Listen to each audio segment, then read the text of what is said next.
Hey guys, and welcome to my channel. If you clicked on this video, then more than likely you're new to YouTube just like myself and possibly have less than 50 or 100 followers, and you're trying to figure out how to get your momentum going with starting YouTube. So if you want to find out some great starter tips for newbies, go ahead and stay tuned for this video.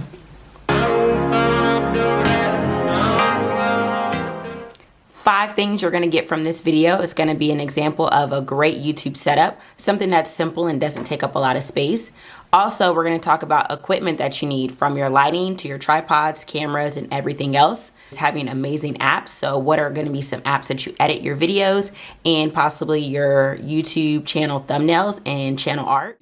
Different options that you can have as far as what your niche is going to be and what is going to be your channel's focus. And last but not least, motivation and some things that I've learned along the way so far with being so new to YouTube that's kept me motivated, and it's going to keep this journey going. So let's get our YouTube started together. So at this point, you've made the decision to become a YouTuber and you want to know what are the things that you're going to need to get started. It's going to be my setup. I was able to set up in my room. And being able to have it in my room allows me to be able to record at any time of the day. Whether my children's sleeping, if it's the first thing in the morning, I'm able to do makeup looks right before I get ready for my day. But I definitely needed lighting. Lighting was huge. I have an Edison light that lights up my whole room, and typically it casts a yellow hue over my room, so it's not going to be the best for recording YouTube videos. So I did make an investment in soft light boxes, and I'm also going to link all of the equipment and all of the things that I mentioned in this video in the description box so you won't miss a thing. Outside of my lighting, so I have a soft boxes, I have my ring light, which is an 18-inch, which is great. It came with a tripod, which allows me to be able to sit my camera on top. I'm able to substitute out my phone as well, so depending on what I'm recording with, I do have a stand for that. But I did take the initiative in purchasing an extra tripod just in case I'm mobile or I'm trying to record me doing a DIY or something that's not going to require a ring light to be present.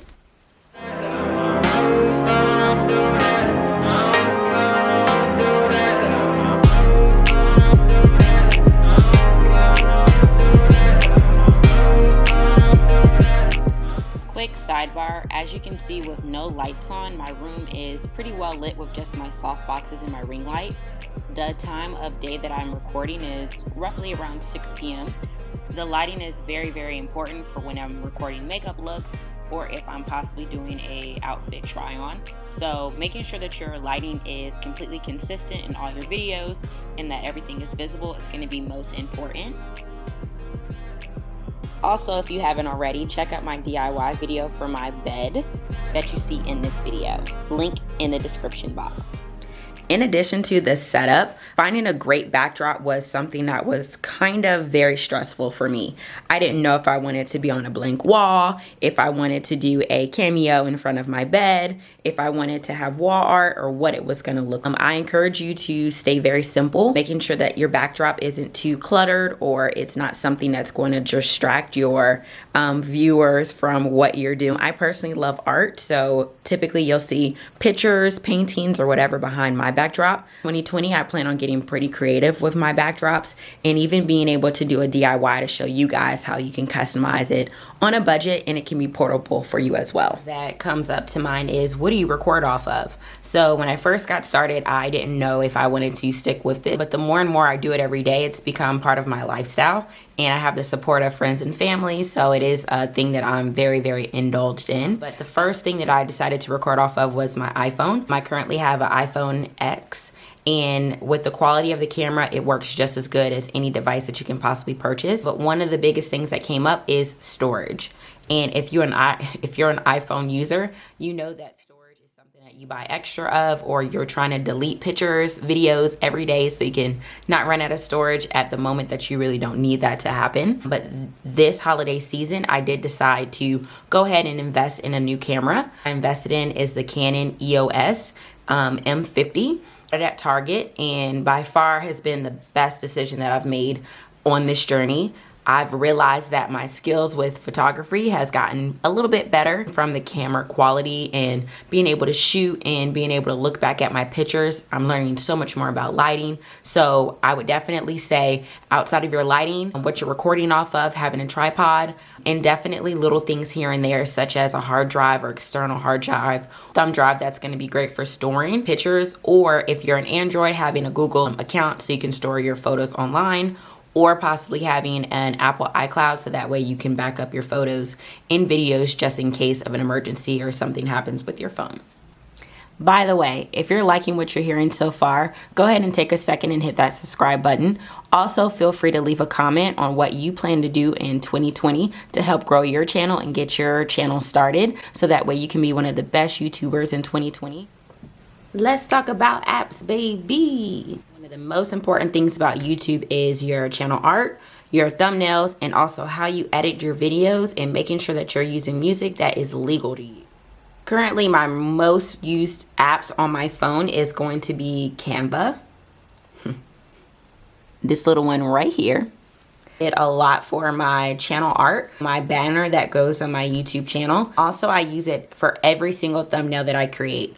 I haven't really worked around with other apps, but so far this app has been super helpful. I love that I'm able to save it right to my phone and be able to post it right to YouTube. Pretty creative layouts already created for you, so the templates are very, very simple. They have a lot of the measurements already mapped out for you, so there's no guesswork. Also use iMovie right now to edit my videos because I'm able to use it on my iPhone. This new camera, I more than likely am going to possibly be using my Mac way more than my phone. Apps are portable, so they can go anywhere with me. And I like to organize my phone, so if you can see, I have everything that's going to be associated with my YouTube channel all in one little category. So I do have my YouTube Studio, my regular YouTube app, so that way I can check my progression, check if I have comments, and see how many views I've had and how is my actual channel doing day to day.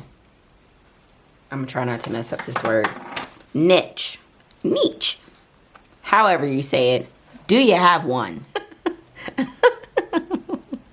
So everyone has something that they want to post about. But what's going to be your niche that makes you different and makes you stand out from other people? Finding a particular content that you want to post, whether it's makeup, hair, whether it's food, fitness, whatever it is, figure out what it's going to be for your channel and how you're going to make your channel more interesting than the next person. Is there plenty of space to go around? Of course there is. But when you have a niche that you love and you're really, really into, it allows you to continue to create content and be able to have endless amounts of video ideas as well. So an activity that you can do to make sure that you are within your niche is by creating a list of video ideas. If you can come up with 50 off the top of your head, then you're possibly in a great area.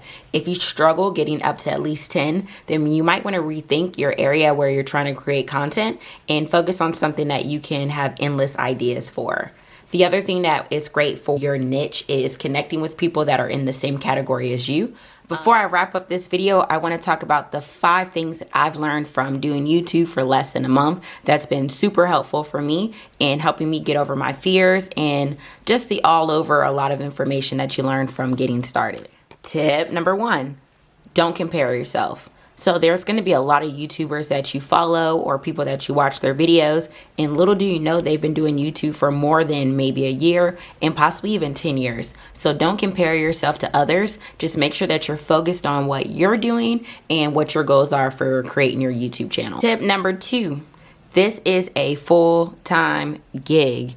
If you are not ready, do not get started. From recording, coming up with ideas, to editing, and just overall just being involved in the whole YouTube community. Being able to connect with other people that are on YouTube. And responding to comments, making sure that you're staying up on the trends and what's happening, and just really being in touch with your channel, which eventually can become a business. So this is not a part-time thing. Make sure you're fully committed, consistent, and very serious about what you're doing. Number 3.